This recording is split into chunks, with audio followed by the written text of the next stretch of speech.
I'm going to be explaining the pipeline that took me from being a Ryobi fan and defender. I have and would recommend taking this onto any job site, all the way to completely leaving the brand entirely. Ryobi. It is not just because when I put Ryobi in a video, you guys are mean. I mean, the comments are incredibly, I work on construction sites. Those guys are mean, but not as mean as you. Holy shit, the internet. Ha! Here's the thing, there's a pipeline. I have been defending Ryobi for years as a professional quality tool because I'm gonna be using it a lot more and I need it to be comfortable, not wear my hand out. This is actually, I think, more for Ryobi, the company. There's a specific set of things that kept happening that made me make this decision. I still like Ryobi, it's just not my main tool brand anymore. I will still be doing reviews on it for the channel. When I go and do a job, these aren't the tools anymore. Let's talk about the first crack in the system, the very first thing that led me to make this decision. And that's this right here. Ryobi has a battery problem.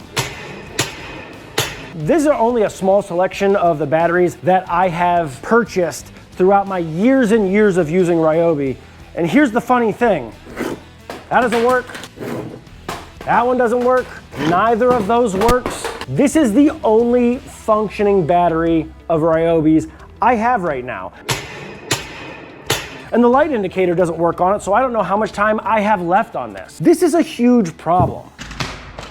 I have bought dozens of batteries, thousands of dollars worth of batteries in my career of using Ryobi. If your batteries fail, that's the part that holds a brand together. Future Chad here, I am editing the video right now. The battery issue is worse than I thought. A software bug is bricking Ryobi power tool batteries. This is apparently a huge problem with Ryobi as a brand, something I didn't even know was going on. This might be a future video that I'm gonna do. So it seems like Ryobi has implemented a permanent lockout in these batteries, and if it gets triggered, the battery will never work again. I'll leave a link to his video if you want to go down the same rabbit hole that I went down, but it's bigger than what I thought. It wasn't just I was running into bad luck with batteries. Let's talk about what was the beginning of the end. Let me reveal the brand I am switching to. We are moving to Milwaukee. Now I know some of you might be saying, they're owned by the same company. They are vastly different brands. Let's keep on with the pipeline. I was building trampoline parks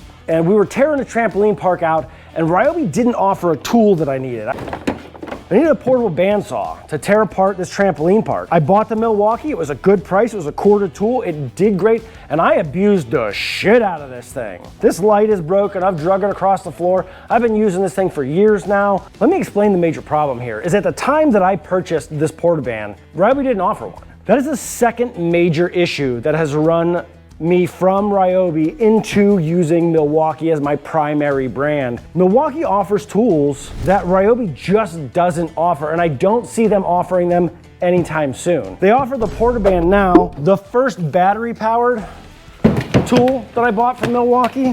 This laser is accurate up to 250 feet. This is the first battery-powered tool that I bought from Milwaukee, specifically for doing trampoline parks and slide parks and building those type of attraction parks. This isn't something I could get from Ryobi. So now I have a tool that has a Milwaukee battery and is another Milwaukee tool I'm adding to the collection. It's part of the pipeline where if Ryobi would have had it, I had their batteries, I have their system, I would have bought theirs, but they didn't offer it. You start looking into the future of tools that you need, you start looking at specialty things, Ryobi can't hold a candle. Like, Ryobi doesn't offer that. Ryobi doesn't offer a battery-powered roofing nailer. This thing, review incoming, this is one of my new favorite tools. I can't even get that with Ryobi. Without getting into too much, this will be a separate video. Ryobi doesn't even offer this. This comes with a siding attachment also. This has double the speed at which I install siding.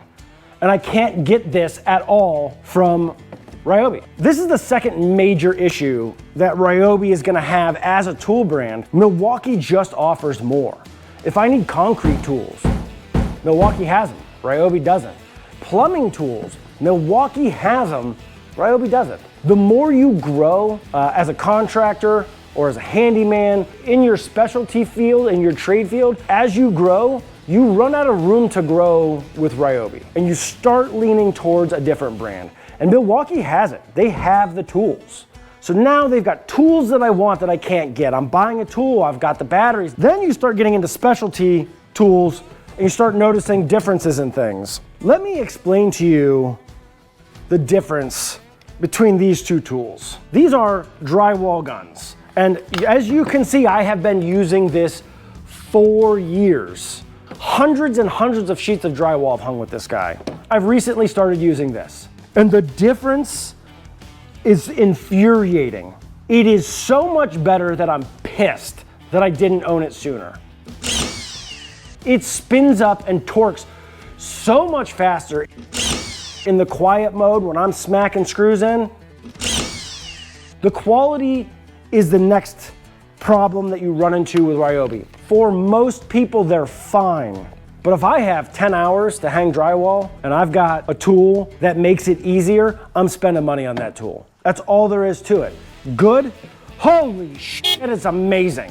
If you follow the channel, you might know my huge issue with this guy. It's bad. It's definitely the final nail in the coffin. I like Ryobi. I hated this tool. It's bad. The Ryobi multi-tool. What do you Way too loud. Terrible. When this one actually finally stopped working and I bought this, I was physically angry I didn't own this sooner. I mean, this is the nail in the coffin. As much as I've defended them over the years, this is the issue that you have with Ryobi. That doesn't work anymore. This, nobody home. That doesn't work anymore. Nobody home. The part that holds the blade on this, that doesn't work anymore. Nobody home. Broken. Let me say this delicately. The quality is fine for most people. For 95% of the market that's out there, Ryobi quality is fine. But if you abuse the tool or use it professionally or it's a daily, I don't think they hold up. Ryobi is not just costing me money in replacements, it's costing me time, effort, frustration. And again, I still like Ryobi. I don't think that they are ready to be considered prosumer. I think that they are still one of the best DIY brands out there. I still like them a lot. If you're a DIYer, go for it.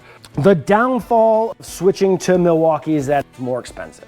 If a tool can save me time, it's worth the money. And the number one thing by switching to Milwaukee is that the internet maybe will stop making fun of me as much. You're mean. You guys are mean. You're just mean. It's so mean. The comments are so mean. Mean. You guys are mean.